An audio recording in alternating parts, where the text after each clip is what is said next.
Thank you, Don, for a very lovely introduction. And to my mates from Central, I'm on the Central High School Hall of Fame only because Don put me in there. And on the wall, I'm between Richard Schulze, the founder of Best Buy, and Dave Winfield in the Hall of Fame. So I don't know how I got in between those two, but thanks to Don, I'm there. So I've been a student of purpose now for, well, since dinosaurs roamed the earth, so many, many years. And I started out, and let me start out kind of with the end in mind. What I've learned so far is how much you love conversation. And so let's consider this a conversation. You can pitch in at any time or have a question at any time, and I'll leave some time for questions if you happen to have them, but don't be shy. But in doing the work I do, people often, and with the writing, et cetera, people, and I did a PBS special a few years back that was shown in hundreds of cities across the country. So oftentimes people will say, got a minute? Can you tell me what I should do with the rest of my life? And because people are pretty busy these days. How many of you have a cell phone? Okay. So one of my colleagues has a cell phone, and his answering machine, when you call him and you get his voicemail, he says this: at the sound of the tone, please leave your answer to life's two eternal questions. Who are you and what do you want? So I want to talk a little bit about who are you and what do you want as it relates to a long life. You know, in 1900, the life expectancy in the U.S. was 47. Wow. Today, it's the fastest growing cohort in the country is 85 and over. And so you start to look at how many years we've added to life. What's the point of the exercise? What do we do with it's not lifelong learning, it's long life learning. And these days. So with the PBS special, and by the way, the answer to who are you and what do you want, there's two themes that come out all the time in the study I do. People want to belong and they want to matter. Now, is there anything more aligned with Optimist creed and Optimists than belonging and mattering? And so we want that in our lives. So when I did the PBS special, one of the things that I was very clear on, because PBS paid for me to go out and meet with neuroscientists across the country. Neuroscientists, people who are studying purpose in the brain, purpose in longevity, et cetera. And one of the things that was true in my work, but was aligned with the meetings with these neuroscientists, and I worked with the American Academy of Neurology, you know, right across the street from the Guthrie Theater, that beautiful building, for a dozen years, is this: purpose is not a luxury for the few. It's not a luxury for the educated. It's not a luxury for any particular faith. It is fundamental. We now know that having a reason to rise, a reason to get up in the morning, is fundamental to health, to healing, to happiness, and ultimately even to longevity. We now know that purpose can add 7 to 10 years to your life. So this is not something that is kind of a one-off, someday when I'll get around to it. And I find as many millennials or younger people who are hungry for purpose, hungry for a reason, hungry for mentors, et cetera, as well as people in midlife and people in later life. And that book, by the way, that David showed and Don held up, that's an age, that's coming out, The Power of Purpose is coming out in its 4th edition this year. So why is a book coming out in its 4th edition? My publisher said the 3rd edition is sold out. And we're going to print some, but we need more. Have you got more? Have you got more content? It's going to have 40% new content in this new edition. So I want to talk a little bit about that content right now in some of these. So first of all, purpose is fundamental. Secondly, let me just share with you this. I want to talk about purpose with a big P and purpose with a little p. Purpose with a big P is kind of like a cause, where you feel like, well, I'm not that important, or I don't have a cause, or I don't have a business or a club, or something that I'm behind. That's purpose with a big P. Purpose with a little p is what you bring to life on an everyday basis. Who you bring, that little p. Every day there are 1,440 purpose moments. 1,440 minutes in a day for you to stop, give somebody else a hug, a kind word, a listen, something. Often when I say purpose with a big P, and now I'm going to talk about purpose with a little p, there's often, I can see it in some of your faces, there's kind of thank goodness that, I don't have to be well-known or have a cause to have purpose. But we do need a reason to rise, a reason to get up in the morning. One of my favorite quotes is from the American essayist. His name is E.B. White. He said this. He said, "I arise in the morning, torn between a desire to save the world and a desire to savor the world. This makes it hard to plan the day." Well, ultimately, it's about saving and savoring. Not literally saving, but saving means making your dent, your contribution, bringing who you are, your best, David, as you pointed out, to life on a day-to-day basis. So let me just start out with starting with the end in mind. Oftentimes at the end of a speech, here's the punchline. Well, here's the punchline. Their purpose, the way I've studied it now, and which I'm going to share with you how I got there with this, is only 2 words. So if you can just make a mental note of this or jot this down, it's to grow and to give. That's it. When you look at growing and giving, isn't that what the creed's really all about? Don, isn't that what you founded and what you stand for? It's helping others grow and give. And so one of the things that I still get feedback on, I'm requesting when you go home that you do this. You give this a try, and then you'll have a felt sense of what I'm talking about. Here's a Post-it. It says grow and give on that Post-it. And what I'm requesting that you do when you go home is take a Post-it, write the words grow and give on it, and put it on your mirror. And when you get up in the morning and you're going to go do whatever you do in the morning, then ask yourself, how can I grow and how can I give today? And to be fully alive your whole life, growing and giving is kind of the thread, the middle, the central part of it in certain ways. Then at the end of the day, before you go to bed at night, check yourself out, self-coach. How did I do growing and giving today? What you will find is that purpose, when it's acted like a verb, purpose is both a noun and a verb. I'm talking about the little p purpose as a verb. How did I show up today in at least one person's life? My purpose is to help others unlock the power of purpose. That's my big P. My little p purpose is to make a dent in one person's life every single day, unsolicited. And I find myself to feel more alive, more connected, more healthy, in so many different ways when I actually activate that verb on a day-to-day basis. So that's my challenge to you, is to take the Post-it test. And I'm going to give this to Don to put. He doesn't need it, but I'm going to give it to him anyway to put on his mirror. So what we're talking about with growing and giving, I graduated from Central High School in 1962.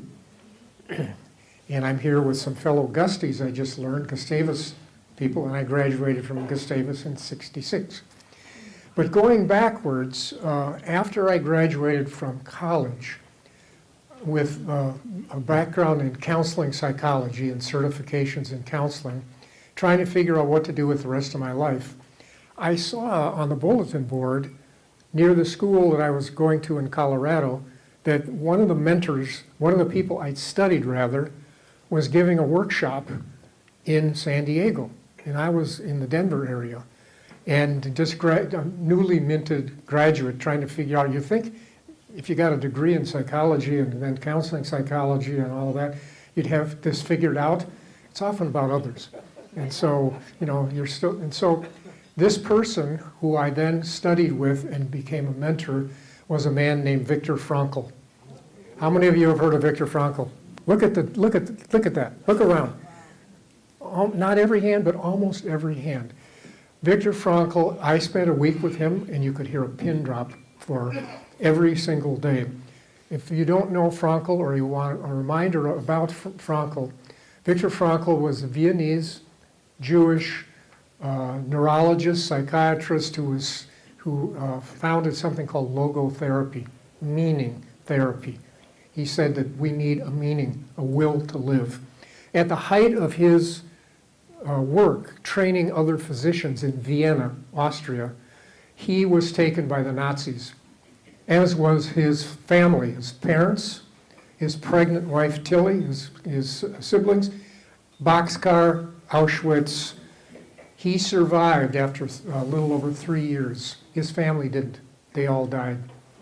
And he came out of Auschwitz, he weighed 87 pounds. And he went back to Vienna and healed and wrote the book Man's Search for Meaning, which to me is the seminal book on what I'm talking about right here. Man's search for meaning. Woman's, man's, human's search for meaning. And he said this, the last of the human freedoms is choice. It's to choose what you want your life to be about, regardless of the adversities you face. So I don't know about you, but I can't think of an adversity. There's a lot of talk right now about the Holocaust, etc., but he survived it.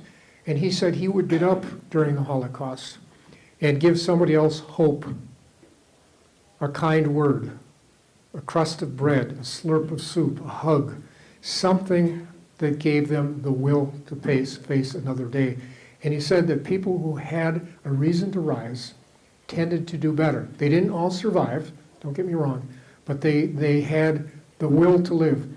And he who has, as Nietzsche said, he or she who has the will to live can almost survive any tragedy along the way, any adversity. So purpose is age agnostic. It's cradle to grave, young to old. It's also adversity agnostic. We need today, as Don so aptly put it, we need to bring our best, as David said, and we need to be able to have that reason to help others and give others a sense of hope. So I learned a lot from Frankl and others along the way. And then I started to study aging.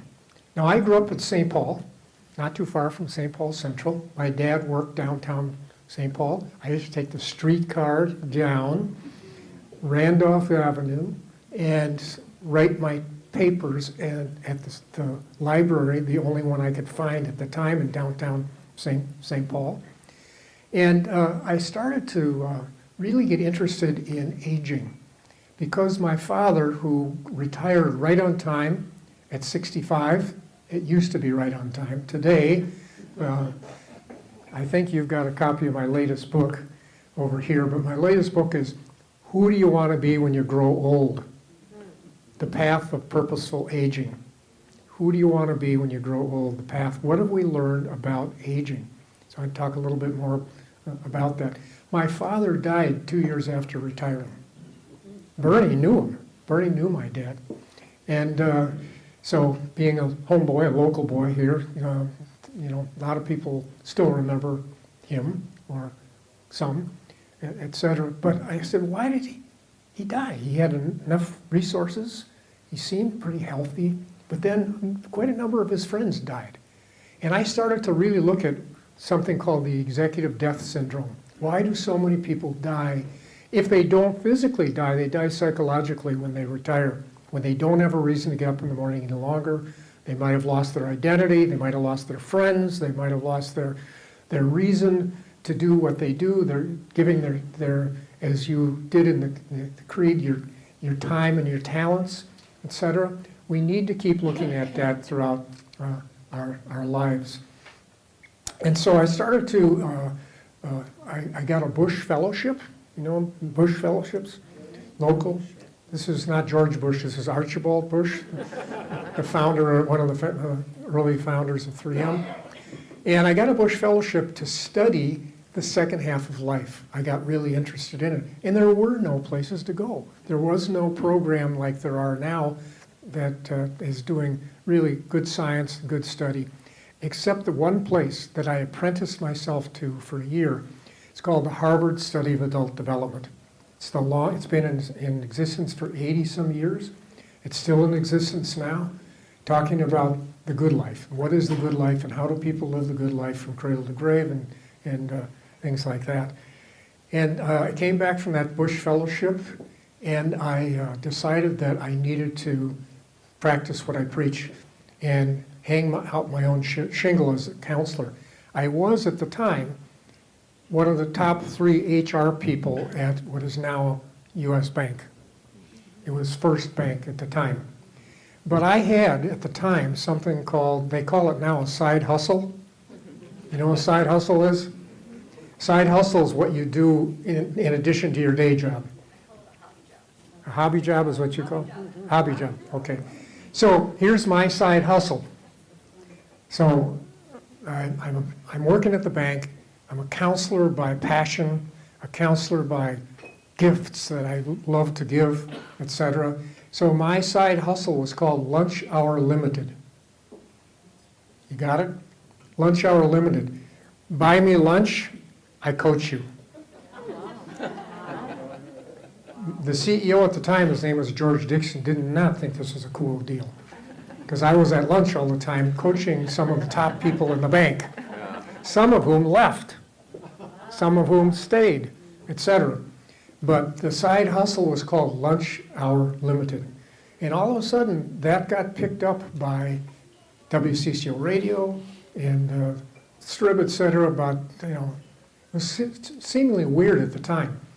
But today, most people I talk to that are younger do have a side hustle. They have something that keeps them up at night that they're working on, or that they do in addition to, quote unquote, their day job. So from Lunch Hour Limited, I went on to then hang out my own shingle. People say, oh, you're so lucky, you hit it just right with the boomers and everything like that. Well, the Inventurers, my company then, now, it's called Inventure, like Adventure, Inventure, the Purpose Company. And that Inventurers book came out in 1978. It's still out there today. So the question with Lunch Hour Limited was, got a minute? Got an hour? Got a minute? Can you tell me what I should do with the rest of my life?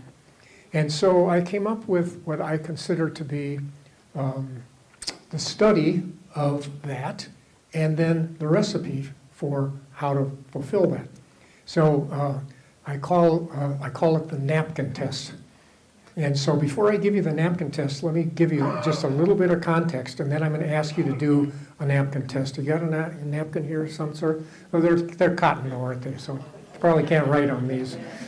Anyway, so I started then, when I came back with my Bush Fellowship, a year studying good life at the Harvard Study of Adult Development, I started to interview people over the age of 65. And I asked them a lot of different questions, which I still do today in the work I do. I still work full-time and love what I do. And so that's one word you don't want to use with me or anybody in the second half of life. Oh, you're still? Well, who gets to decide what still means? You're still writing? Yes, I love to write. I write every morning. I call it golden hour when I get up and write every morning, including this morning. And so still is you can still be or do, it's up to you. You rewrite the rules. So I started interviewing people over the age of 65. And one of the questions I said, if you could live your life over again, what would you do differently? And there's 3 themes that have come up over and over again. Think of people you know, maybe you're one of them, over that age, and maybe I should be interviewing you. But ask them if they could live their life over, what would they do differently? Number 1, they said if they could live their life over, they would be more reflective the second time around. Reflective means they would push the pause button. They would step back and look at the bigger picture. look at their options, look at their opportunities. They did the best they could with what they had at the time. But I said, well, when were you reflective? And they said during a crisis. Oftentimes, the pandemic made a lot of people make shifts in their life because it would force them to step back and kind of look at mortality, look at the big picture of what's going on in their lives, and things like that. So being reflective is what we're doing here just for, this few minutes today. And being reflective about our lives and about the bigger picture. Back to Viktor Frankl for a minute.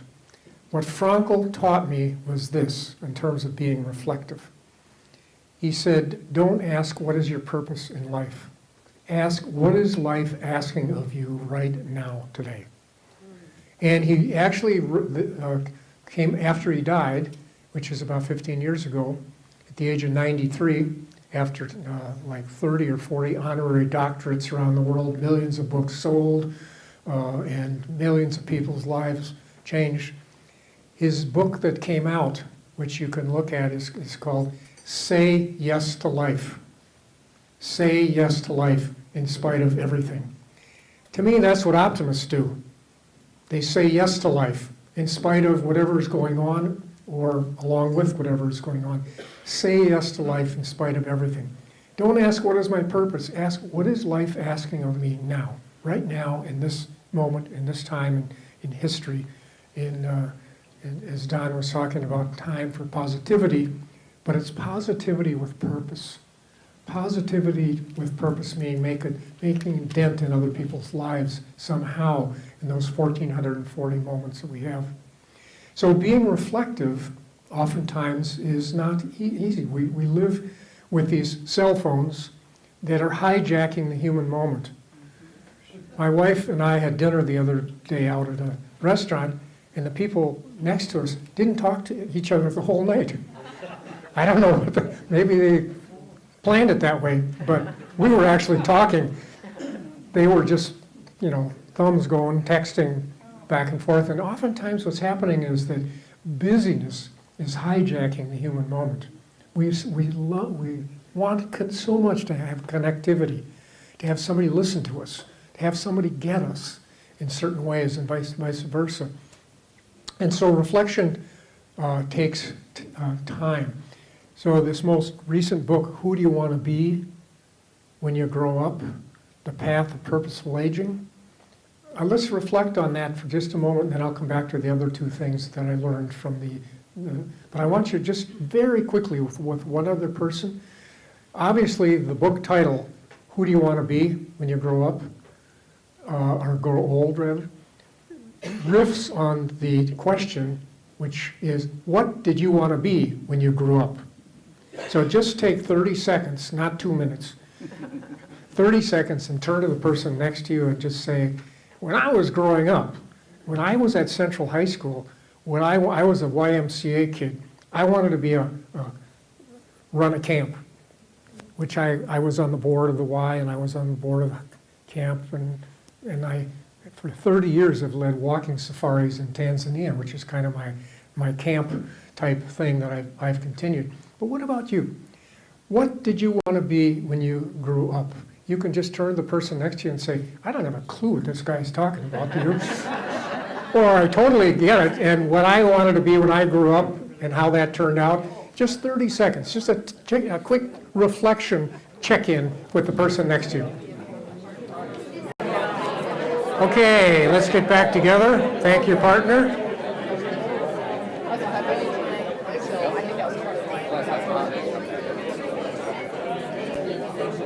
So now that you're growing up, we actually grow up twice. The first time we grow up is from childhood to adulthood. The second time we grow up is from adulthood to elderhood, as we age. And there aren't a whole lot of rituals for that. There's something now that we research called middlescence. When you're an adolescent and you're going from childhood to adulthood, the body's changing, your wants, needs are perhaps changing, your relationships are changing, etc. Midlife is often a time when this happens again, middle of life type of thing, second half. And you look at happiness, if you Google happiness and you Google purpose, you'll get way more hits on purpose than you'll get on happiness. There's so many people hungering today for what is my purpose in a longer life? What is my purpose in the next phase of my life? Or how do I help my kids or grandkids find that? How do I help them find that? Which I'm going to give you a recipe for in just a second. But let me just go back to the conversations with, or the research with older adults. Reflection, number one. Number two, people said if they could live their life over again, they would take more risks the second time around. Now, I grew up in St. Paul. My folks were not all about risk-taking. My dad was a banker. It was about security. It was about not taking risks in certain ways. But the kinds of risks that I find in the studies I do are about relationships and work. People wish that they had been a better parent, a better spouse, a better friend, better manager, or whatever, mastering the emotional side of things, not just the success side of things.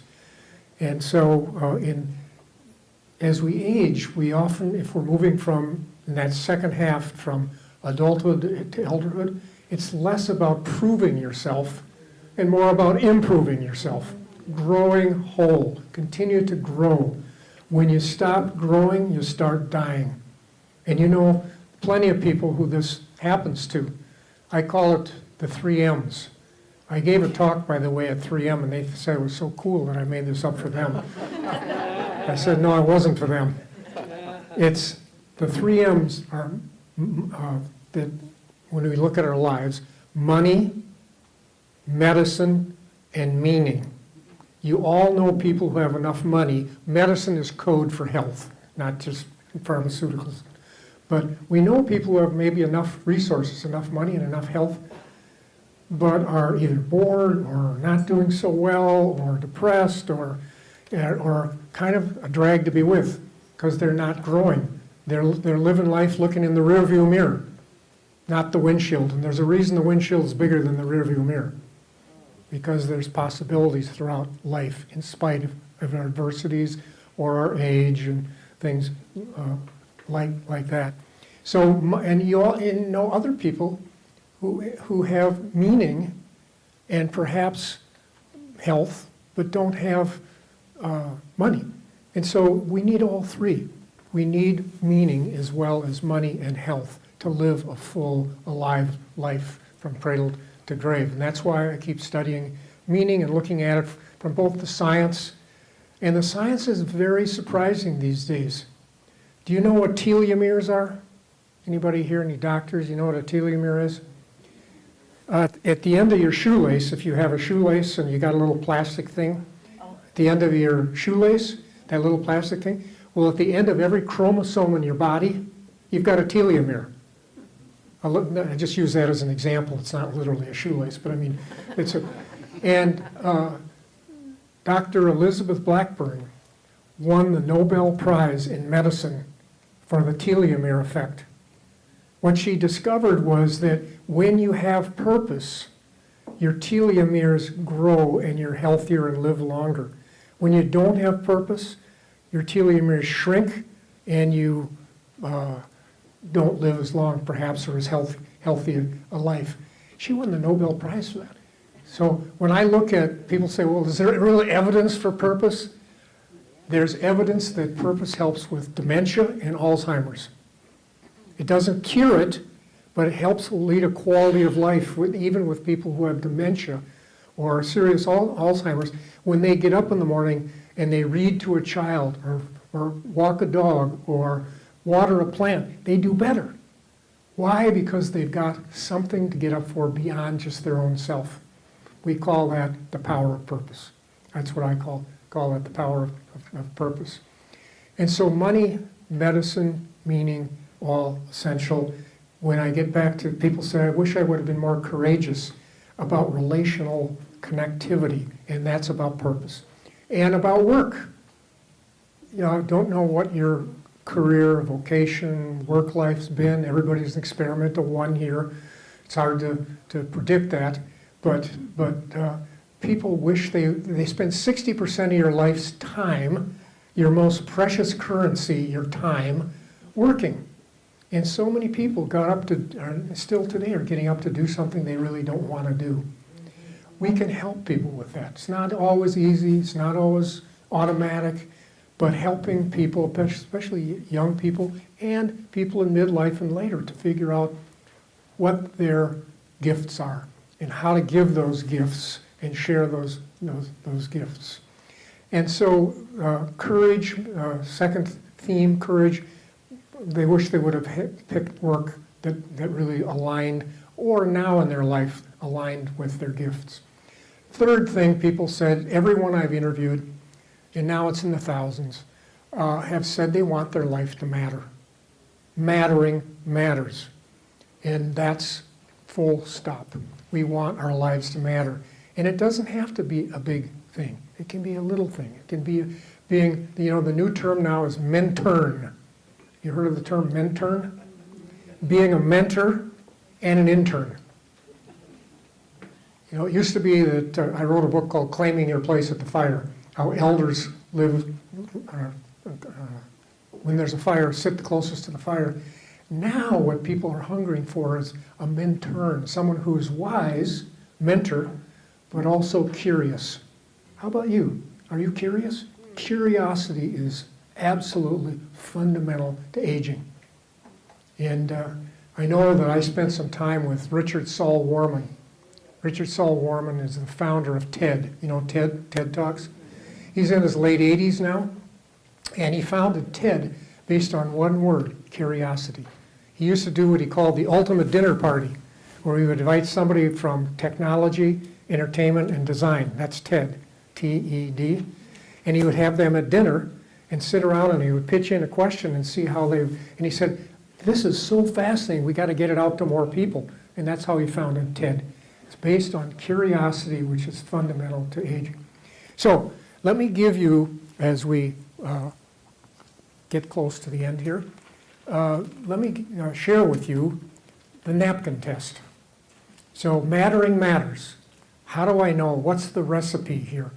It's 3 letters. So jot these down or remember these, because if you have a spouse or partner or kids or grandkids, you're going to have this conversation, I think, in one way or another, and this might help that conversation. And it's the napkin test is basically like with Lunch Hour Limited.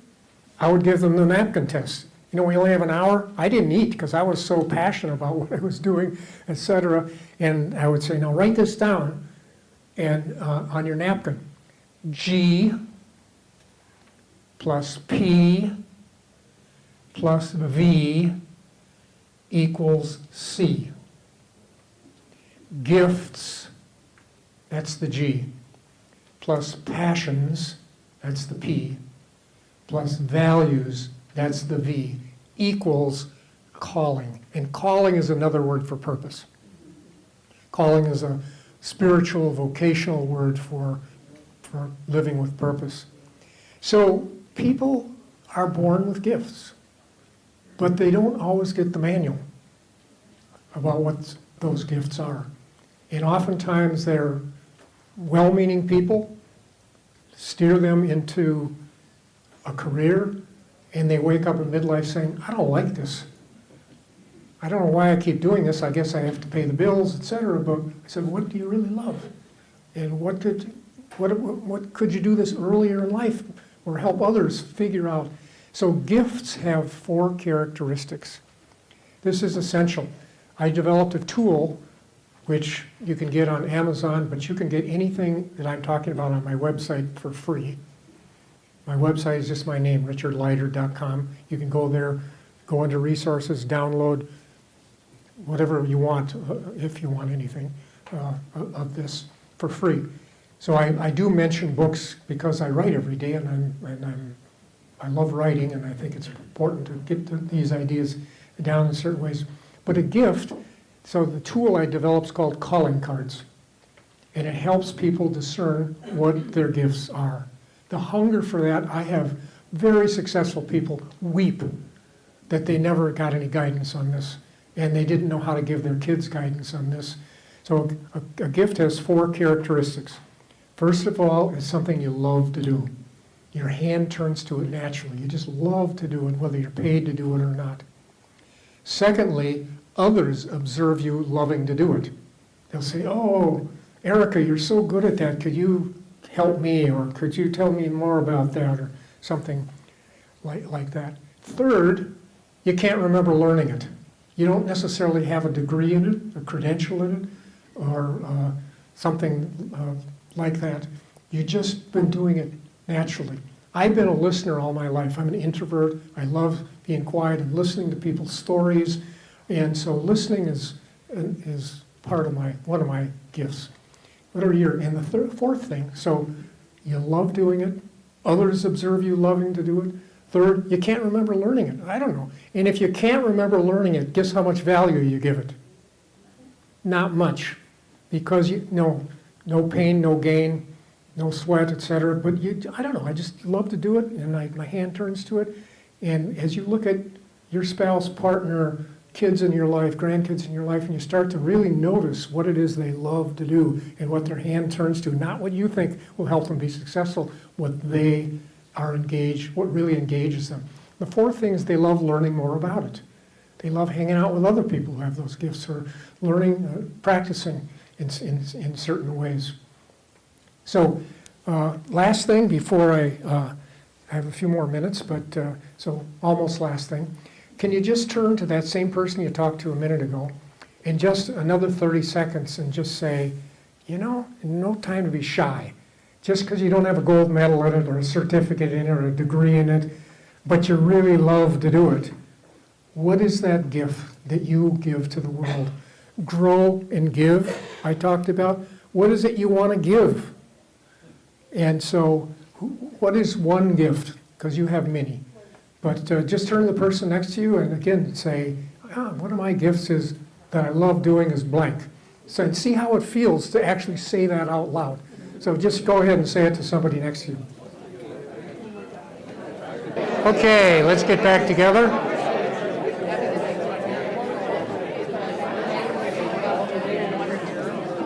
So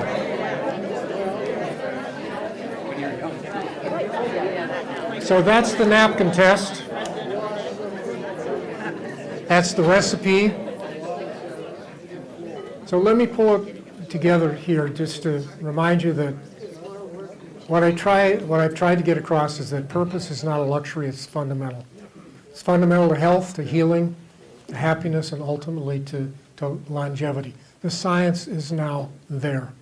One of the people that I interviewed, his name is Dr. Majid Fatoui at Johns Hopkins, and he said, he held up a pill, and he said, see this pill, Richard? He said, would you buy this pill? And I said, what is it good for? And he says, this will improve quality if you have dementia or Alzheimer's. Will help with sleep apnea, will reduce macroscopic stroke by 41%, and will add 7.5 years to your life. He said, do you want to buy it? I went, well, who wouldn't? What is it and what does it cost? He said, it's free. We now can measure science and the brain, science and these types of things. It's not perfect yet, but it's getting there. So we all know mind and body are one, work together, but a purposeful mind, not a positive, purposeful mind, is what I think what this club's all about and what life's ultimately all about. So let me just end with a very short, meaningful story for me, being that we're here in Roseville and we're here, central folks, etc. I was giving a seminar in Alexandria, Minnesota, a number of years back. And this was actually pre-mobile phones as we know them today. Somebody walked in to the front of the room and handed me a slip of paper. It said, call home right now. And I looked at him and I said, there's about 300 people in the room. I said, right now? And he said, now. And so I gave people a pause. I went out to find a phone. My wife said, Richard, your mother is in St. Joseph's Hospital in St. Paul. She's had a stroke. She's not going to make it through the night. You better come home. This is about 4 in the afternoon. You better come home right now. And if you want to see her again, possibly. And so I don't know if you've had this kind of situation. I had not. I had a partner there with me, so he took over the seminar, the workshop, and I drove off, and the sun is setting. There's some music on the radio. The words, the music, the sun all took on a different perspective as I knew that this was an ending, that I was not. My mother had had breast cancer surgery 10 years earlier, taken really good care of herself. I thought she was doing great. So I get to St. Joseph's late at night, and I go up to intensive care, and my brother, who's a physician, wasn't there. My wife wasn't there, and I got into the room, or they ushered me into, brought me into her room, and she was unconscious, taking big, deep, gasping breaths with her eyes closed. And I didn't know what to do. I just lost it. And I just asked the intensive care nurse to leave and just leave me there for a few minutes. And I did what I think is illegal, but I got up on the bed and I held my mom. I picked her up and I said only this. I said, "Mom, I think it's time to go. Thank you." And when I said thank you, she opened her eyes, took 2 more breaths, and died in my arms. And I tell you that because this purpose thing doesn't always weigh anything. You can't always see it, but you know it when you're around it. And there's a legacy there. Her breath is gone, her body's now about to be gone, but her legacy lives on. And for her, immigrant, stay-at-home mom, volunteer, etc., she didn't have any big honors or anything like that, but she somehow, like all of us at the end of our lives, want to know that we belong and we matter. And that's my message, and I hope it sticks with you. So I really appreciate being asked to come here because the Optimists stand for really the power of purpose. So thank you.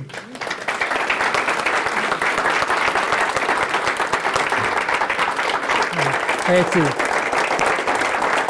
Thank you so much. Thank you. Well, Richard, we always, fantastic job, and Optimists live longer too, did you know that? It ties right in. I believe it totally, yeah. I told my wife that's why I joined, but she didn't buy that. So at this time, we'd like to present you a plaque of our creed. Okay. And thank you. Think of us when you read that sometime. I will. Thank you very much. Very appreciative. Thank you. Thank you.